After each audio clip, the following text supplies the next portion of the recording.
ദശകം 31 ബലിതർപ്പണം. പ്രീത്യാ ദൈത്യ തവ തനുമഃ പ്രേക്ഷണാത് സർവധാപി ത്വാമാരാധ്യൻ അജിതരജയൻ അഞ്ജലിം സഞ്ജഗാദ മത്തഃ കിം തേ സമഭിലഷിതം വിപ്രസൂനോ വദത്വം വ്യക്തം ഭക്തം ഭവനമവനീം വാപി സർവം പ്രദാസ്യേ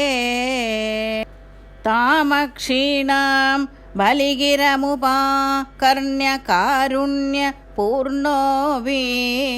അസ്യോത്സേകം ശമയിതുമനാഃ ദൈത്യവംശം പ്രശംസൻ ഭൂമിം പാദത്രയപരിമിതാം പ്രാർത്ഥയാമാസിധ ത്വം സർവം ദേഹീതി തു നിഗദിതേ കസ്യ ഹാസ്യം ന വാ സ്യാത് വിശ്വേശം മാം ത്രിപദമിഹ കിം യാചസേ ബാലിശസ്ത്വം സർവാം ഭൂമിം വൃണു കിമമുനേതി ആലപത്വാം സതൃപ്യൻ യസ്മാദ് ദർപ്പാത് ത്രിപദപരിപൂർത്യ ക്ഷമ ക്ഷേപവാദാൻ ബന്ധം ചാസാവഗമദത് അദർഹോബി ഗാഢോപശാന്ത്यै പാദത്രയ്യാ യദി ന മുദിതോ വിഷ്ടഭൈർനാഭിതുഷ്യേത് ഇത്യുക്തേസ്മിൻ വരദ ഭവതേ ധാതു കാമേധതോയം ദൈത്യാചാര്യ തവ ഖലു പരീക്ഷാർത്ഥിന പ്രേരണാത്തം മാമാദേയം ഹരിരയമിതി വ്യക്തമേവാ ബഭാഷേ യാചത്യേവം യദി സ ഭഗവാൻ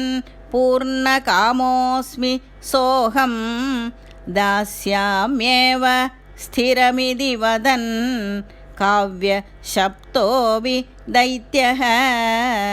വിന്ധ്യാവല്യാ നിജദയിതയാ ദത്തപാദ്യായ തുഭ്യം ചിത്രം ചിത്രം സകലമപി സ പ്രാർപ്പയത്തോയപൂർവം നിസ്സന്ദേഹം ദിദികുലപദോ ത്വയ്യശേഷാർപ്പണം തത് വ്യാതന്വാനേ മുമുജുഋഷയഃ സാമരാ പുഷ്പവർഷം ദിവ്യം രൂപം തവ ച തദിദം പശ്യതാം വിശ്വഭാജാം ഉച്ചൈരുച്ചൈ അവൃധദവധി കൃത്യ വിശ്വാണ്ഡഭാണ്ഡം ത്വത്പാദാഗ്രം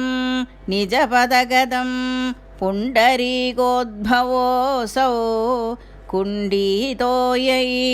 അസിജത പുനാദ്യജ്ജലം വിശ്വലോകാൻ ഹർഷോത്കർഷാദ് സുബഹുന നൃതേ ഖേചരൈരുത്സവേസ്മിൻ ഭേരീം നിഘ്നൻ ഭുവനമചര ജാംബവാൻ ഭക്തിശാലീ താവദ്ദൈത്യാ സ്ത്വനുമതിമൃതേ ഭർത്തുരാരബ്ധയുദ്ധാഃ ദേവോപേതൈ ഭവതനുചരൈഃ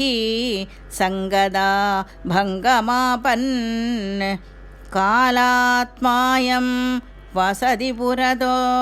യദ്വശാത് പ്രാഗ്ജിതാസ്മഃ കിം വോ യുദ്ധൈ ഇതി ബലിഗിരാ തേധ പാതാളമാപുഃ ആശൈർബദ്ധം പദഗപദിനാ ദൈത്യമുച്ചൈരവാദീഃ താർത്തീയികം ദിശ മമ പദം കിം ന വിശ്വേശ്വരോ അസി പാദം മൂർധ്നി പ്രണയ ഭഗവൻ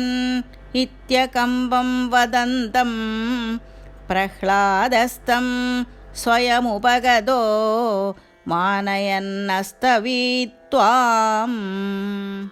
दर्पोच्छित्यै विहितमखिलं दैत्यसिद्धोऽसि पुण्यैः लोकस्तेस्तु त्रिदिवविजयी वासवत्वं च पश्चात् मत्सायुज्यं भज च पुनरित्यन्वगृह्णा बलिं तं विप्रै सन्दानितमघवरः पाहि वातालयेश। गोपिका